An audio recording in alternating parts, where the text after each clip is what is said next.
one of the things that I do all the time that I believe is very similar to you guys. I'd like feedback from you. I'm testing this kind of theory and talking to pros.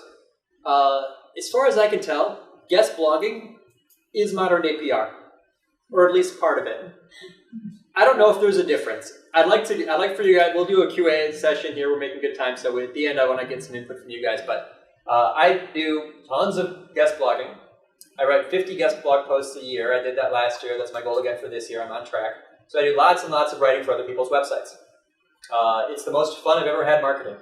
It's totally social because you're pitching and talking to people and making new friends. And it's search related because I'm writing things with specific links in mind. I'm getting links back to my site. This is literally one of the last remaining ways to grow links is to do it in this way because you can't really fake it. Right? These links are going to be future-proof. So here's my case for guest blogging. And you'll see some differences between traditional PR and this approach. Basically, this is, let's say this is us over here, everyone who's at Sip and Share. And this is going to be someone who missed the event tonight. They didn't come, and they're going to go on with their job tomorrow, and we'll see. We're going to kick their butts in a second. They write some content, and we write some content, right? They put 2 posts on their site. They're blogging. Good for them. Hey, great. Who here has a job to blog? Anyone here have a blogging responsibility? And we just do that job, right? We sit down, we write that post, and I'm going to make this live, and great, I blogged today.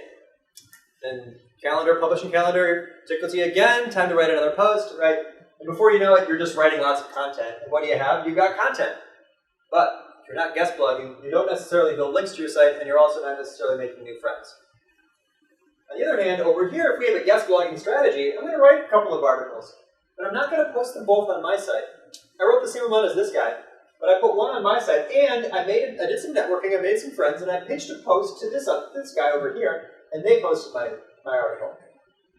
And by the way, I know other people who are super relevant in my industry. I know some thought leaders, I know some social media influencers, I know some friends that can speak to the pipeline, my funnel, the people who I'm trying to sell to. They can write something relevant for them, so great. I'm going to accept a guest post. So I have the 2 that I wrote, plus 1 that person wrote, and I have 3 pieces of content associated with my brand. This one, of course, is a link back to my site. In the author bio, if nowhere else. Probably more than 1 link back to my site if I was thinking about my other content while writing. At least 1 link back. And I made some friends, right? I'm not living in a vacuum. I've got some friends here. Much less depressing than the pale kid in the basement who just hammers out blog posts one after the other. Okay, round 2. This is a linear curve. This won't be a surprise. Round 2. I've got content. Great, good for you. Over here, we've got better links, these red lines here. We've got real connections, these red lines here. We've got other voices on our blog. I made these people's blog posts in this red color here. So you can see that kind of that looks more like web marketing that's built to last. And the next slide, nice blog, but this is what great web marketing looks like. You've got links from a diversity of sources, high quality sites, all kinds of different things. You're making friends, right? You could almost say, I have a friend who says this, and I absolutely believe it.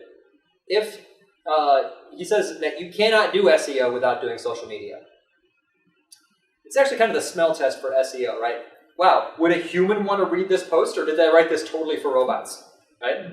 Would a person actually click on their link, or did I just make this link for robots?